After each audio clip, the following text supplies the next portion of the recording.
¿Qué le diría al pueblo protestante, no tanto a sus líderes, que ven en un mismo sector, incluso en la misma calle, varias iglesias para dar culto al mismo Dios y aún así no se unen? ¿Qué le diría a los curas que no aprovechan las homilías para defender el depósito de la fe, a pesar de que en la misa se lee la Biblia completa? Otra pregunta, ¿existe una Biblia de apologética donde las concordancias hagan hincapié en la defensa de la fe católica? Y por último, a usted lo acusan de violento con los protestantes, y aquí hubo un sacerdote que iba a las campañas y les jalaba los cables y les tumbaba las cornetas. Voy a ver si recuerdo lo que él lo trajo por escrito y quiere que yo le responda así. Sí, pero voy a tratar. ¿Qué le digo a los protestantes que andan divididos? Jesucristo en San Juan capítulo 17, versículo 21, fue muy claro. Él no quiere la división. Él quiere que todos seamos uno. Escúchenlo. Para que todos sean uno, como tú, oh Padre, en mí y yo en ti, que también ellos sean uno en nosotros, para que el mundo crea que tú me enviaste. Para que el mundo crea, es obligatorio que seamos uno, la unidad. Pero ojo, ¿por qué están divididos? ¿Saben lo que significa diablo? El que divide. ¿Por qué los protestantes están divididos? Porque diablo significa el que divide. ¿Y cuál es el querer del corazón de Cristo? Que todos sean uno para que el mundo crea. ¿Y por qué los protestantes están divididos? Para que el mundo no crea. Para destruir la fe. ¿Qué le diría a los sacerdotes que predican y que no defienden la doctrina? Simplemente le diría que no están cumpliendo su deber. En Mateo capítulo 28, versículo 19, Jesucristo el Señor, o lo podemos leer desde el 18, 28, 18, Jesucristo el Señor, que tiene todo el poder en el cielo y en la tierra, todo el poder se me ha dado en el cielo y en la tierra, mandó a los apóstoles, de los cuales son sucesores los obispos y nosotros los sacerdotes, colaboradores de esos obispos. ¿Pero qué mandó Cristo? Cristo mandó a enseñar su doctrina. ¿Saben qué es doctrina? Lo que Él ha enseñado. Escuchen. Y Jesús se acercó y les habló diciendo: Toda potestad me es dada en el cielo y en la tierra. Por tanto, id y haced discípulos a todas las naciones, bautizándolos en el nombre del Padre, y del Hijo, y del Espíritu Santo, enseñándoles... Aquí viene que hay que enseñar. ¿Qué hay que enseñar? Enseñándoles... Que guarden todas las cosas. Todas las cosas. Aquí viene la doctrina. Que os he mandado. La doctrina de Cristo se ha de enseñar siempre. Un sacerdote que no enseñe la doctrina está equivocado. Y el que la enseñe recibirá doble premio. Primera de Timoteo capítulo 5 versículo 17. El que enseñe, el sacerdote que enseñe recibirá doble paga, remuneración, doble honor. Primera de Timoteo capítulo 5 versículo 17. Dios ha puesto sus ancianos, presbíteros, ministros, líderes, como ustedes quieran llamarlo. Los ancianos que gobiernan bien sean tenidos por dignos de doble honor. ¿Cuáles serán los que deben tener doble honor? Escuchen. los ancianos No, siga. Los doble honor, ¿cuál es? mayormente los que trabajan en predicar y enseñar. Los que trabajan en predicar y enseñar. Tápense los oídos los sacerdotes de aquí y del mundo entero, porque no le voy a hablar a ellos, le voy a hablar a los laicos. El pecado con el cual los sacerdotes tendrán que enfrentar a Dios el día del juicio será el no cumplir esta tarea. Enseñar y predicar lo que Jesús ha mandado. Aquí entre nos, ya los sacerdotes no quieren predicar. Y los que predican 5 minutos y hablan de todo menos de la palabra de Dios. ¡Qué pecado más grande! No quiero estar en los zapatos de ese cura el día en que se muera. Y me perdona. Pero el mandato de Jesucristo fue predicar. ¿Y no recuerdan que Jesús un día se quejó? ¿No fue San Marcos capítulo 6, versículo 34, creo que fue? Yo creo que es ese. San Marcos, ojalá que sea esa. San Marcos 6, 34. Me suena. Jesús se quejó. A ver. Y salió Jesús y vio una gran multitud. Así, ahí es. Vio una gran multitud. Y tuvo compasión de ellos. Y tuvo compasión de ellos. Porque eran como ovejas que no tenían pastor. Vamos a ver si actualmente está pasando lo mismo. Vamos a ver si en la iglesia católica hay un grupo de gente que va a la iglesia a la misa, pero están como ovejas sin pastor. Vamos a ver. Jesús vio y tuvo compasión de esa comunidad porque andaba como ovejas sin pastor. ¿Por qué? A ver, ¿por qué? Atención, pongan la lupa. Vamos a ver qué hizo Jesús para remediar eso. ¿Qué les faltaba? ¿Por qué no tenían pastor? Vamos a ver. Y comenzó a enseñarles. ¿Por qué no tenían pastor? Porque no tenía quien les enseñara. ¿No es lo mismo que está pasando hoy en la iglesia? Volvemos a lo mismo. El pueblo de Dios anda como ovejas sin pastor, porque los curas no están enseñando la palabra de Dios. Bárbaro. Y se puso a enseñarles muchas cosas. Muchas cosas. Y hoy los curas, tristemente, celebramos la misa. Bueno, yo no sé si ustedes vieron cuando fui a España, a Francia, ¿verdad? Media hora para celebrar la misa máximo. Y le decía, pero no me da chance de predicar. Dijo que usted no va a predicar, lo que queremos que celebre la misa.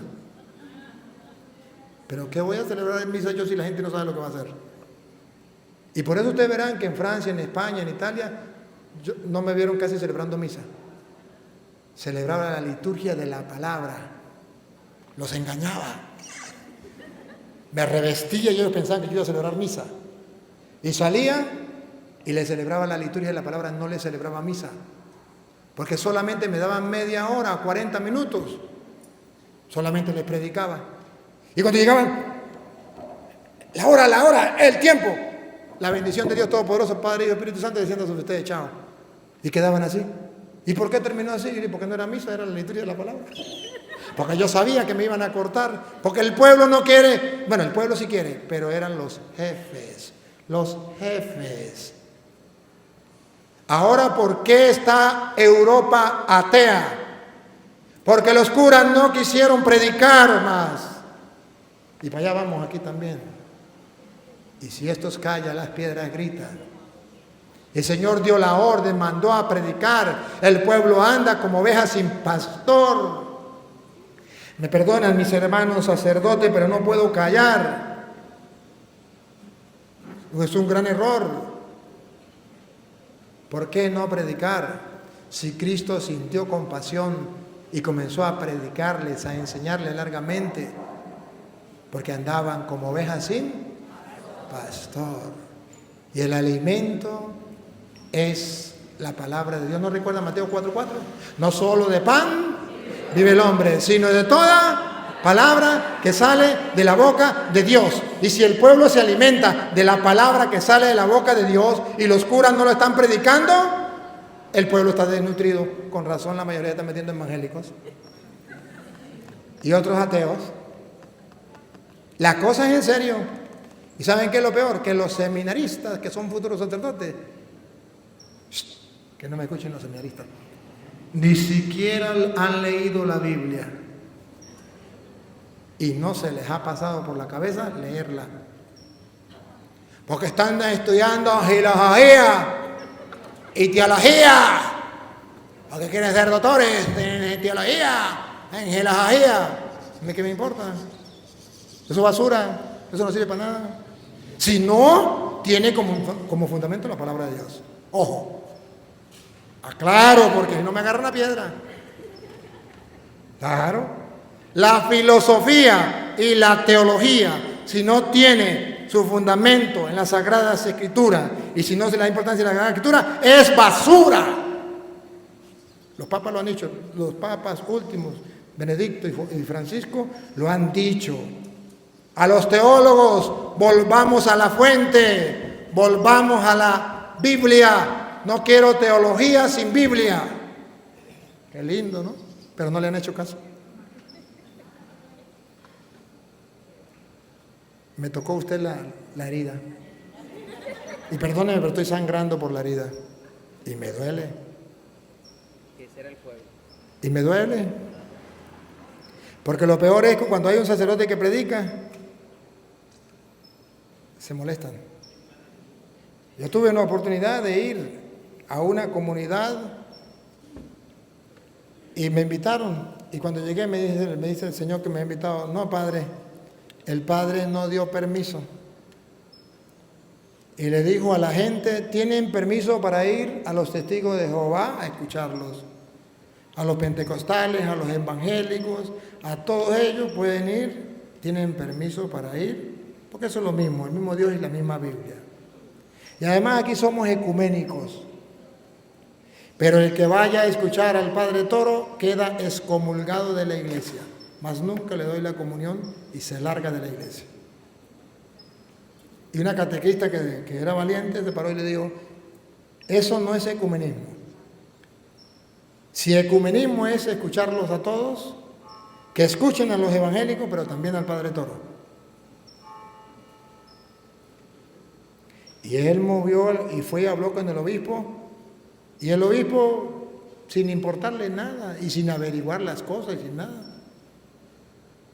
dijo: está bien, y declaró: en mi diócesis no se debe estudiar la Biblia. Que el cura Toro que venga a predicar la Biblia, no, señor. Porque la Biblia pasó de moda, ya está anticuada, según ese obispo. Yo no quisiera estar en los zapatos de ese obispo. Eso fue en otro planeta, mamita. Yo creo que fue en la Luna o en el planeta Marte o Mercurio, yo no me acuerdo, cuando yo estuve por allá. Pero aquí en Venezuela, no, aquí no. Otro planeta.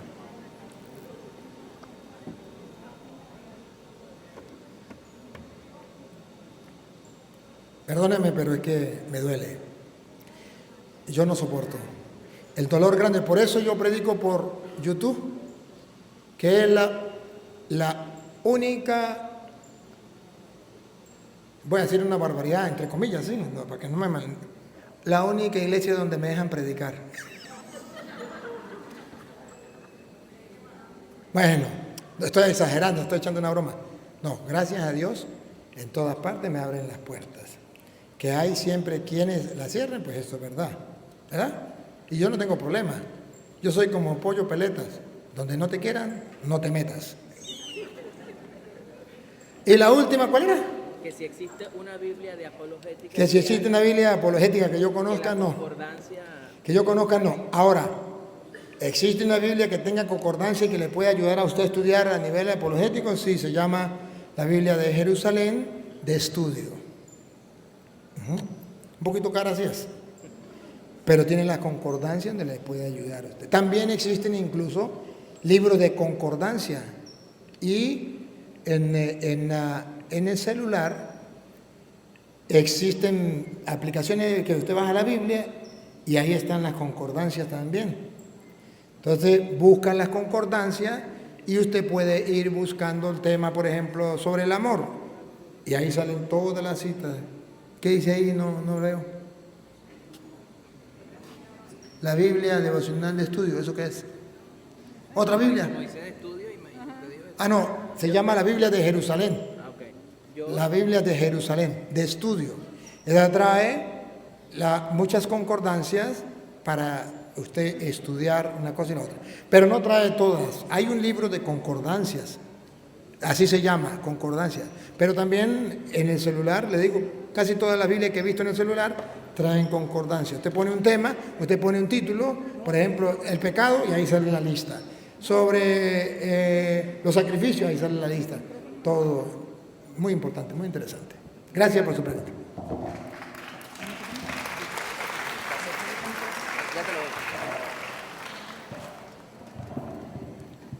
Aló. Buenas tardes, padre. Buenas tardes, presentes. Padre, mi nombre es Kasen Genawi, muy criollito, por cierto. Yo realmente vine en el día de hoy, yo estaba escuchando sus intervenciones por la radio. Escuché el sábado y escuché de ayer. Y me motivó a venir porque tengo dos observaciones con respecto a su intervención de ayer. No sé si se las pueda mencionar. Ah, perfecto. Y una pregunta que tengo sobre la conformación de la Biblia y una intervención sobre el acto que usted tuvo hoy, sobre su intervención de hoy. Voy a empezar con la intervención de hoy. Usted habló algo muy importante y es sobre la misericordia de Dios y sobre el perdón de los pecados. Y usted habló de algo muy que Dios tiene una misericordia infinita, mas la misma Biblia, y usted lo refirió, hace mención de los pecados que no serán perdonados, y es sobre el Espíritu Santo, la blasfemia sobre el Espíritu Santo y decir algo que el Espíritu Santo me dijo a mí, o que el Espíritu Santo me informó a mí, y que el Espíritu Santo me dijo que yo dijera. Algo que a mí me preocupa porque la mayoría de las personas que están en iglesias separadas, que lo quieren llamar separadas, yo lo llamo hereje, de una sola vez. En las iglesias separadas es que el Espíritu Santo siempre los toca y están condenando su alma. Y lo digo porque también usted acaba de hacer una mención sobre el demonio, cómo actúa el demonio. Pues cuando Jesús fue al desierto después de su bautizo, fue tentado por el demonio. ¿Cómo lo tentaba el demonio? Con la misma palabra de Dios, con las mismas leyes de Dios. ¿Y cómo lo refutó Jesús? Lo refutó con la misma palabra, pero también se dice esto y esto, y no tentarás a tu Dios. Por lo tanto, yo concuerdo plenamente con usted, Padre, sobre su posición, cómo la está explicando y cómo la está diciendo. En cuanto a la pregunta que quería hacerles sobre la Biblia la aplicamos en 7 partes, digamos Pentateuco, digamos histórico, digamos profético, digamos los evangelios y digamos los epistolares, por mencionar, para no decir los poéticos y lo que nos falta. Hay un libro que usted no lo menciona cuando usted dice, es que no me ponen este libro, pero hay un libro que se llama Baruch en la Biblia nuestra. Quiero saber en qué categoría cabe ese libro. Si me puede contestar. Porque si es en la que estoy pensando, entonces no son 16 libros, son 17. ¿Barú qué? Barú. ¿Qué pasa? ¿Qué libro es Barú? ¿A qué pertenece? ¿A profético, histórico? ¿Me explico? Porque si pienso la que es 17. Y en cuanto a las observaciones que le tengo, padre, me perdona. Usted habló de que quién escribió la Biblia, quién recopiló la Biblia. Y se lo voy a nombrar, pero no quiero decirlo porque para no poner en sobreaviso a los demás. Lo digo así textualmente. Pero le voy a decir cuál es. Fue ahí donde viene, usted dice, en un sínodo. Usted nombró tres pueblos, Roma, Nicea y no recuerdo el otro, pero Vaticano. No, Vaticano no lo nombró, miento. Sí nombró Roma, sí nombró Nicea, que es el que yo concuerdo, en el siglo IV. Hipona, Cartago. No, pero usted dijo sínodo. Sínodo. Concilio de Hipona. Exactamente. Entonces yo digo, ¿sería sínodo o sería concilio? Y entro en la otra cuestión, padre, un peloncito. 73 libros son los de la Biblia, no 72. ¿Está bien? Muchas gracias. Sí, me equivoqué. Yo dije 72. Sí, me equivoqué, son 73. Ahí tiene razón. Porque son 46 y 27, saquen la cuenta. 73. Yo dije 72, ¿verdad? Ay, sí, me estoy acordando que yo dije 72. Seguro que me estaba haciendo falta el almuerzo. Pero gracias por la corrección. Yo dije 72, me acordé ahorita que yo dije 72. Y no son 72, son 73. Son 26 del 46 del antiguo y son 27 del nuevo. Para un total de 73. Sí, tiene razón. Y luego pues lee el sínodo romano, el concilio de Cartago y de Hipona.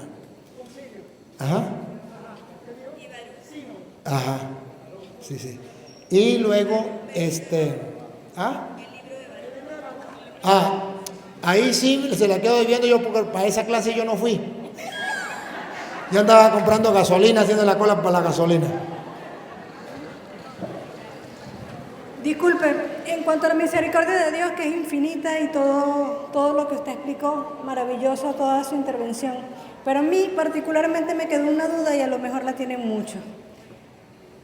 Existen pecados graves y pecados menos graves, pecados que nos llevan al purgatorio para pagar nuestras penas, nuestras culpas, y pecados que nos llevan al infierno.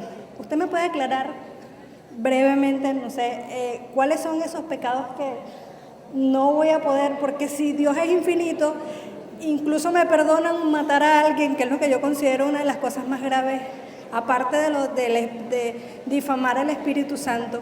¿Cuáles son esos pecados que no voy a tener perdón de Dios? No hay pecado que Dios no pueda perdonar. Todos los pecados son perdonables. No hay pecado que no pueda Dios perdonar. Si hay un pecado que Dios no perdona, no es porque no sea capaz de perdonar. Todos los pecados Dios puede perdonarlos y los perdona. El pecado contra el Espíritu Santo que no será perdonado no es porque Dios no pueda perdonarlo, sino porque la persona no quiere recibir el perdón. Y es el pecado contra el Espíritu Santo. Se lo voy a explicar. En San Juan capítulo 20, versículo 22, Jesús sopló sobre ellos y le dijo: reciban el Espíritu Santo. Óiganlo. San Juan 20, 22. Y habiendo dicho esto, sopló y les dijo: reciban el Espíritu Santo. ¿Qué le dio Jesús? Ahora, ¿para qué? A quienes remitiréis los pecados, les son remitidos, y a quienes se los retuviereis, les son retenidos. ¿Para qué le dio el Espíritu Santo? Para que ellos puedan perdonar los pecados. ¿Y cuáles eran las dos condiciones? A quienes le perdonen, esa es la primera. La segunda, A quienes no se lo perdonen, entonces no es que Dios no pueda perdonar, sino que si la persona no quiere creer que por medio del sacerdote el Espíritu Santo está perdonando, pues se queda sin que le perdone. Ese pecado le queda sin perdonar. Ese es el pecado contra el Espíritu Santo. Aquel que niega que el Espíritu Santo está obrando en el sacerdote para perdonar los pecados y por consiguiente no se confiesa. Se cumple lo que dice Jesús. A quienes no se lo perdonen, le quedarán sin. No porque Dios no pueda, sino porque a usted no le da la gana. Porque el pastor protestante le dijo, no se confiese con un hombre pecador igual que usted. Porque cuando Jesús dijo esa palabra, lo dijo en Mateo capítulo 12, versículo del 20 en adelante, y usted lo puede leer si quiere, o de más antes, donde Jesús expulsó un demonio, ¿se acuerdan?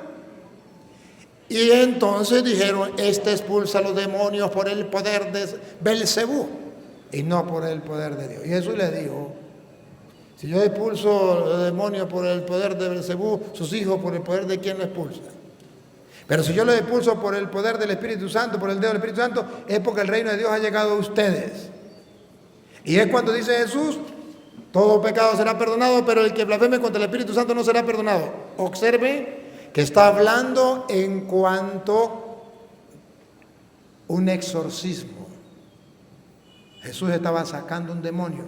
¿Qué es la confesión? Un exorcismo donde el sacerdote saca los demonios. ¿Por la acción de quién? Del Espíritu Santo. ¿Qué dicen los protestantes? Eso no es verdad. Eso no es por el Espíritu Santo. Los curas están engañando. Eso es mentira. Ahí no está el Espíritu Santo. Están blasfemando contra el Espíritu Santo cuando el Espíritu Santo los está liberando de esa esclavitud del pecado donde el diablo los tenía atados. Ese pecado no le será perdonado porque la persona no quiso confesarse. Pero no es que Dios no pueda perdonarle. Dios perdona todos los pecados. Pero yo no sé si le respondí la pregunta o cómo era la pregunta. ¿Cuáles son los pecados que le llevan al infierno? Bárbaro. ¿Sabe qué me dijo Jesús en Mateo capítulo 7, del versículo 1 en adelante?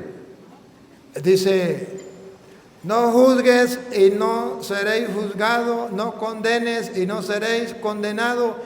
El juicio de condenar quién se va para el infierno y quién no es Dios. Y yo le puedo decir esto es pecado, pero no le puedo decir este va para el infierno y este no. Porque eso le toca al juez. Cuando usted se muera le pregunta a Dios. Lo único que yo puedo decirle es lo que está en la Biblia. Y la Biblia dice, esto es pecado, embriagarse, robar, matar, esto es pecado. Pero no me dice cuáles pecados llevan al infierno, a la muerte, no. Por eso usted y yo, cuando una persona muere, igualitico ofrecemos misa por él, rezamos rosario por él, hacemos novenario por él, igualitico hacemos obra de caridad por él, porque no sabemos para dónde fue. Eso le toca a Dios. ¿Me capta la idea? Nos quedamos entonces en la misma. Solo cuando muramos sabremos quién va al infierno y quién no. Eso le toca al juez. Que hay pecado leve y pecado grave, claro. 5 minutos. O sea que ya se acabó. Bueno. Pecado leve y pecado grave, claro, eso sí es verdad. Un pecado grave, por ejemplo, si una gallina, la vecina tenía la única gallinita y era la que tenía para los huevitos diarios y usted se la robó y era lo único que ella tenía, es un pecado grave. Está robando, un pecado grave. Y usted le robó la gallinita a un finquero que tenía muchas gallinas y mucho dinero, es un pecado, pero no es tan grave. Porque se lo robó a alguien que tenía bastante y tal. La misma gallina, ¿verdad? Lo mismo, pero la materia es más grave. Cuando usted se la robó a un pobre que lo que tenía para comer era el huevito de esa gallina. La materia es grave, entonces el pecado es grave. ¿Ve? Y en el otro, pues la materia no era tan grave, tenía muchas gallinas y tiene mucha plata para botar por lo alto. Pero también se la robó, también es pecado. pero no es tan grave como el que primero que robó la gallinita. Entonces, depende de la materia, la gravedad. ¿Ves? Ya me dijeron que la última ya. Un versículo para despedir un difunto. Un versículo Para despedir un difunto. para pedir un difunto y nos vamos, ¿ya? Sí. Eso es todo. Por favor, un versículo para despedir un difunto. Ah, que yo le dé un versículo para despedir a un difunto. Ah, San Juan capítulo 14, versículo 1 en adelante. Ya se me dice la hermana que se acabó el tiempo. Primero, darle las gracias porque en realidad observo siempre en TikTok. Me ha servido mucho, me ha nutrido de mucho conocimiento, de muchas aclaratorias. Le doy muchas gracias a Dios por usted y que siga multiplicando esa enseñanza bíblica. Mi pregunta es, muchas religiones, testigos de Jehová, evangélicos, mormones, la salvación es para todos, aunque ellos no cumplan con las enseñanzas que dicta la Biblia. La salvación es para todos, solamente que unos tendrán que pasar por el purgatorio y otros no. El ladrón le dijo, hoy mismo estará conmigo en el paraíso. Por eso somos católicos, porque queremos morir e irnos para el cielo. No queremos ser evangélicos, porque tenemos que pasar por el purgatorio. Pero la salvación es para todos. Se salvarán si hacen las obras buenas de Dios y tratan de hacer las cosas bien, se salvarán, pero primero tienen que pagar hasta el último centavo.